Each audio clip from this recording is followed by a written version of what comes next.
Asunder. After the War of the Worlds. For more information, please visit servingworlds.com. Written and performed by John Miro. The shot that killed the tripod and the explosion that followed still rang in Marcus's ears when the trio made their way back around the wall to shore. It didn't take long enough, although they stopped to pull any and all survivors of the lost ships out of the water. "Too bloody few," Hobe muttered numbly as he put his shoulder under a half-unconscious man's arms and helped him walk. "Far too few." Marcus and Hobe helped the wretches along as best they could. Soon, rowboats with able-bodied men were on the water, collecting any other survivors where they clung to wreckage or life-preservers. Still far too few. Lieutenant Burns's deep, booming voice came in handy, directing some of the boats to souls they had spotted on their way back to land. Other than those orders, the three walked silently, guiding their shivering, sodden charges as best they could. Hobe disappeared almost as soon as they were on dry land. Marcus knew he was doing what he did best, talking people into helping him, and wasn't surprised when he showed up soon after with more men, nervous, frightened, but running after him with first aid kits and even a stretcher. Marcus helped organize the rescue party under the roof of a shipbuilder's yard, beside the smoldering skeleton of a half-completed boat. Soon more able bodies arrived to help. Someone saw to it that towels were pressed onto all the soaking bodies. "We've done what we can, Lieutenant," Marcus told Burns in a moment where both their hands were free.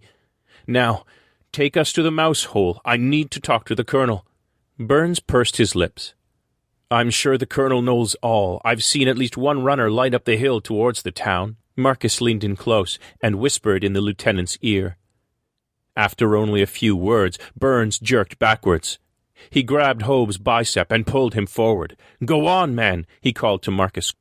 The world felt dreamlike as Marcus ran through the boatyard toward the hill and the town proper. He knew it for the after-effect of shock that it was. His muscles ached, and his mind did too. His Pegasus was no more. How would he make it home now? "Halt or be fired upon!" Marcus skittered to a stop and stretched his hands skyward. All three of their alien rifles had been lost, but just as well. He wasn't about to fire on three panicked youths wearing British Army uniforms and white faces. He just hoped they took a good look at his empty hands before filling him with lead or light. "Stand down!" Burns gasped, doubling at the waist. "Lieutenant Owen Burns of the 1st Folkstone." The youngest of the men, boys really, with white hair and so skinny he made Hobe look fat, stepped forward. "I know you, sir." Rifles pointed elsewhere then, and Hobe let out a weak mutter of relief. "Why isn't the alarm sounding?" Burns asked when he had his breath back. "It is, sir," another of the boys said. Marcus looked harder at him and noted the wooden and felt contraptions he wore. A tinny sound escaped from the boxy earmuffs. Ether phones. "We're calling, but we're not getting through to anyone. Something's blocking the transmission." "For the love of—" Lieutenant Burns began, but quickly switched gears. "None of us left alive in the harbor have ether sets, boy. We need to signal for help. Get up to the harbor master's office and ring the blasted bell." The boy turned paler and nodded so quickly Marcus wondered if he were having a fit, before he turned and ran. Burns dispatched the other boys to aid the injured gathering in the boatyard, and then led Marcus and Hobe on up the hill. They were challenged twice more by sentries racing down from town, which had also been struck in the attack, it seemed. Buildings were aflame in Folkstone, and cries of pain sounded out from the wreckage of the buildings. "Gutless pirates!" Marcus raged to himself. But before they reached the quarry road, he had buried his aches and pains. Unlike the poor souls in Folkstone, his were drowned not in fear of another attack, but in white rage. Burns was recognized by the sentries at the town's wall fortifications, and horses were provided to them. Hobe made only feeble argument.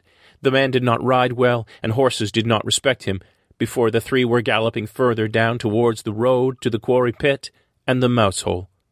Just as soon as the road began to dip and bend in a circle towards the quarry pit ahead, the pile of wrecks began.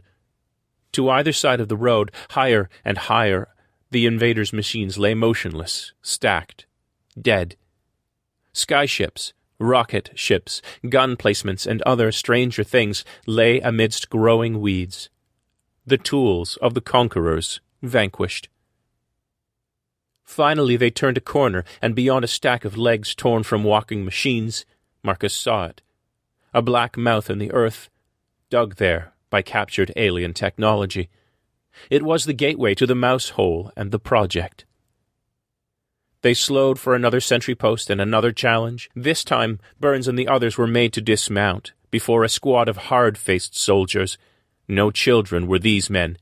Each had the face of experience, and each carried the unwieldy, garishly colored alien weapons with deadly familiarity and ease. One of the sentries came forward. He and Burns talked while Marcus handed his horse off to a stable boy. He heard a shout of surprise, a whinny, and then turned to find Hobe on the ground, groaning and coughing. His horse, looking very satisfied, was trotting away. "Fit for glue!" Hobe wheezed as he staggered to his feet and slapped the air where the horse's rump had been. Marcus allowed himself a small grin at Hobe's expense, but the stable boy who appeared to collect the horse gave the engineer a harder look and patted the horse's mane sympathetically. "With me!" shouted the sentry with Lieutenant Burns, who waved Marcus and Hobe to follow them. They jogged together down into the dark of the cave. Marcus shivered as familiar cool wind whistled out of the hole in the ground. When they passed the jagged shadow, square windows of brilliance erupted on the cavern ceiling, turning the dark of the tunnel to brightest day. Burns gave a shout. His heels dug into the ground, and he stared up in awe at the machine-made sunlight. Marcus cast a sidelong glance at Burns. Just how new to Folkstone was the lieutenant? He slapped the man on the shoulder and smiled. "Let's go, Left-Tenant," he said, mocking the English pronunciation good-naturedly. "It's down the hole for us." As Marcus jogged past, he heard Burns faintly say, in a voice tinged with awe, "Through the looking-glass, more like." With haunting silence, massive panels of light sequentially flared into existence from the entry to a staging area some quarter-mile ahead, from which an uninterrupted trail of lights raced down into the depths of the mouse hole. While, a few dozen yards ahead, amidst a controlled chaos of alien, horseless carriages and smaller walking machines laden with supplies bound for the hole, were a line of 4 wooden longboats, all roped to squat rectangular machines beside them. A group of civilians in white coats were gathering around one of the machines in the middle of the line. They'd turned it on its side and were pointing at the hexagonal plates on the bottom and conversing excitedly in French. There was much waving of hands and shrugging of shoulders, and Marcus guessed these were some of the scientists that had relieved him to work with Dr. Grace and the others on the project. One of them reached out to touch the metal housing around one of the hexagons. "I wouldn't!" he shouted out. Too late. There was a crackle and a sparkle of light as the scientist was thrown through the air. He landed in a puff of dust on the ground, and his associates stared with wide eyes. Beside Marcus, Hobe laughed. "Let me guess, you're new here, yes? Bienvenue à l'Empire, monsieur." They stared angrily back as Hobe brayed laughter. Marcus slapped his first mate's chest lightly with the back of his hand. "What?" Hobe asked petulantly. "I don't think they like your French-Canadian accent," he said under his breath. Hobe snorted. "Not too much," he agreed, but did leave off teasing the new arrivals while they helped the injured scientist to his feet. "With me," the sentry barked, and turned on his heel. Marcus and Hobe jogged to follow. "Quite the beehive," Marcus heard Burns say unsteadily. "Yes, sir," the sentry replied to him. "Food and water and all manner of kit coming down, all day and night." "Seems to be backed up more than usual," Marcus said. The sentry fixed him with a look, then nodded. "Too right, sir. All the lords and doctors are up in Folkstone for a fancy how do you do." "More than that, ain't it?" Hobe interjected. "Looks like you got no boats moving at all." "The phones aren't working. Happens sometimes. Don't like to stuff up the tunnel with ships, so we're waiting to hear from down below." Marcus didn't like that. Even underground, anything the pirates were doing to block the signal shouldn't reach that far. "Just watching the door, me," the sentry said bluntly.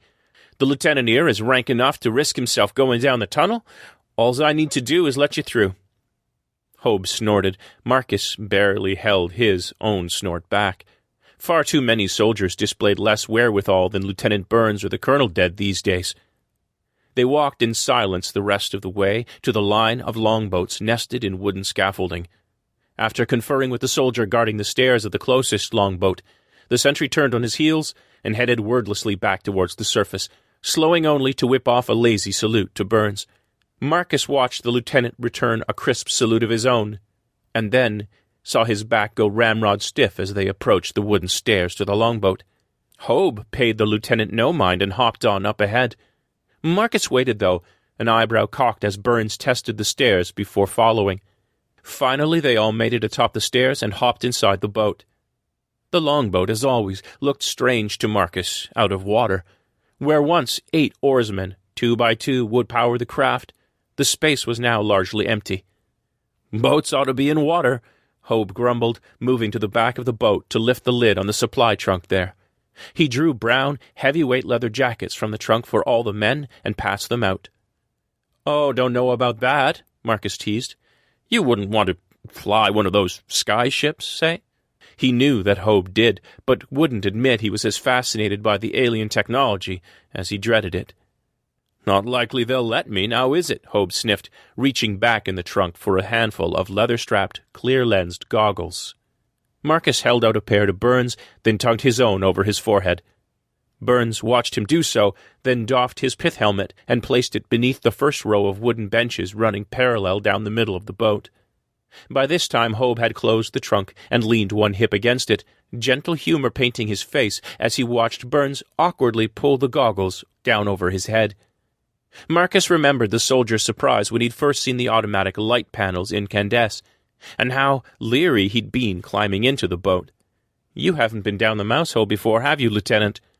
Burns colored and cleared his throat before answering. No, Captain Riggs, I have not." "What's this?" crowed Hobe. "The man they sent to fetch our guns ain't been under yet." Burns glared at the engineer. "No, Mr. Hobe, I have not. For the same reason you two were relieved of your duties." This earned a glare in return from Hobe. Marcus, however, fought a grin, appreciating the two men's bickering. Their exchange was short-lived, however, followed by another outburst of civility from the soldier. "Dash it all! Please take my apologies, Mr. Martin. I merely meant to say, better men have arrived to lead the fight. I have it on authority of my predecessor and the witness of my own 2 eyes, how capable you both are." Hobe chewed his lips. "Course we are," he muttered petulantly, before allowing, "And so were you with them guns. How's it you can shoot their firecrackers, but you ain't been down the hole yet?" Burns smiled gently. "I dare say I have an affinity for light arms, sir. That earned me my station in the harbor to train the soldiers on invader weapons. I only wish we'd had more on hand." Hobe's mood darkened, and Marcus punched his first mate's shoulder lightly. "Let's get the boat moving, Hobe. Make a good show of it for our new friend the lieutenant, why don't you?" Hobe brightened up immediately and sprang up from his perch on the trunk. "I'll do just that, Governor," he said, and weaved around the rows of benches towards the bow. Burns was fiddling with his goggles again, and there was a snapping sound. Marcus stifled a laugh as the goggles smacked into the bridge of the lieutenant's nose. Here, let me show you," he said, and demonstrated with his own pair how to properly seat the goggles.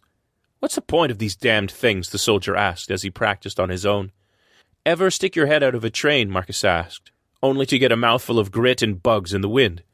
Burns nodded as he finally slid the goggles snugly in place. "This is the fastest longboat you've ever traveled in, Lieutenant.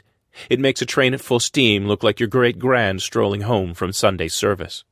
Burns's face paled, but he said nothing. "It's true," Hobe called back to them from the bow, and the wooden panel festooned with wires and knobs that was installed there. "I hear it told one of the Frenchies took his goggles off on the way down the hole?" Hobe cackled with ill humor. "A baker's dozens of stitches he took, and a broken nose where the bat smacked him. "Now check the lines," he called out, and flipped a switch on the console. "Them soldier boys never get 'em to lay right." Marcus shared a look with Burns, and the two men moved to the port side of the boat and leaned out to trace the lines with their eyes. Behind them, Hobe flicked more switches. At the far end of the ropes tied to the longboat, a squat machine resembling a flat, legless beetle glowed and hummed to life. "All clear," Marcus called out. "Will wonders never cease?" Hobe mock gasped. A soldier boy got it right. He flipped another switch on the console, and the invader machine on the other end of the ropes began to glow. A purple halo surrounded it, and the machine lifted slowly off the ground, angling up and over the longboat. The ropes fastening the flying machine to the longboat grew taut, and its wood frame creaked. Hobe twisted a dial, and the boat lifted off its blocks into the air. Lieutenant Burns gave a little shout and crouched to keep his balance. Marcus stifled a laugh and walked forward, drawing the leather jacket around himself and sighing at the heat it offered. The mousehole offered biting cold no matter the time of day. That was the price of a secret base under the English Channel. The boat wobbled again, and he reached out to slap Hobe on the shoulder. "Give it a rest." Burns shouted again, a laugh this time, though. "Marvelous!" They looked back to see the soldier holding onto the port side middle rope and grinning. Hobe nodded. "Guess he's okay. For a Brit." "As are you, Mr. Martin," Burns said, walking forward with exaggerated caution, his knees bent. "For a colonial," he joked. Marcus didn't share in the humor. The definitions of colony and empire had changed for him in the past year. "Not sure whose empire it is right now, Lieutenant."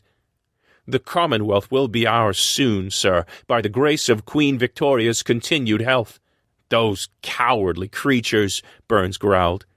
"Not their blasted walking machines, nor their medals, and their weapons could save them." Marcus nodded. "Only for the sniffles that done 'em in." Burns shrugged. Perhaps. But I'll leave it to the scientists to say what killed them. I'm just glad they're gone." "Why are all the big brains up in Folkstone?" Hobe asked. "They getting proper beds and meals now instead of a bunk down the hole?" Burns allowed a small smile. Once their numbers were enough to make the doctors and scientists bold, they made it clear to Colonel Barton they expect finer things. Hobe slapped the wooden console in good humor. "Course, you need your fancy crackers, your cognacs, and your hot baths to suss out what made them buggers keel over and die, now don't you?" Burns' smile grew even thinner, but he was too much of a gentleman to voice his opinion. For Marcus's part, he didn't care if something here had poisoned them, like the typhus white men brought to America that had done in the Indians, or if the invaders had somehow brought it upon themselves. He was just glad to have them gone. Now, if only the project could do something about those damned rocks. Leaves more room down below to tackle the nuts and bolts of running what they left behind, Marcus said. Wind battered their ears when the talk petered out. "How far are we going?" the lieutenant asked aloud sometime later. 15 mile, down and ahead to the midway. Burns whistled. "Half a day on a horse on rough ground?" He craned his neck up to the purple-shrouded shadow above. "And how long will this—" "Not a quarter hour," Hobe cut in.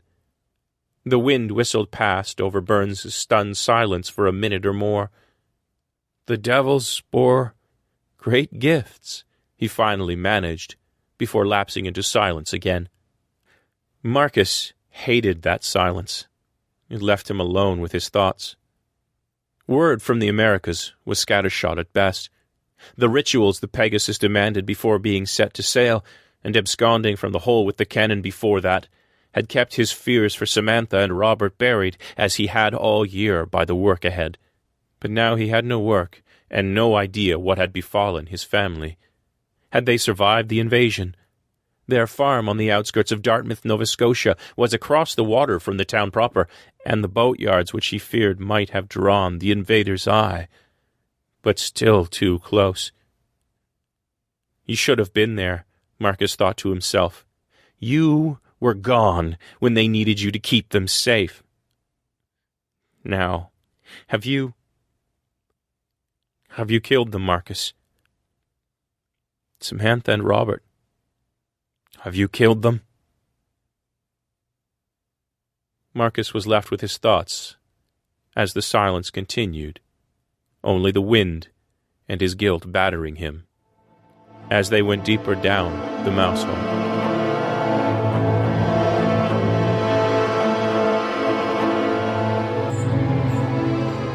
You have been listening to Asunder, the first in a series of tales after the War of the Worlds. For more information, please visit servingworlds.com. Music, Ibrido Umano, by Dano, available at danosongs.com. Title image, War of the Worlds, by Adam Blakemore. Learn more about Adam's artwork at blakey00.deviantart.com. Thank you for listening.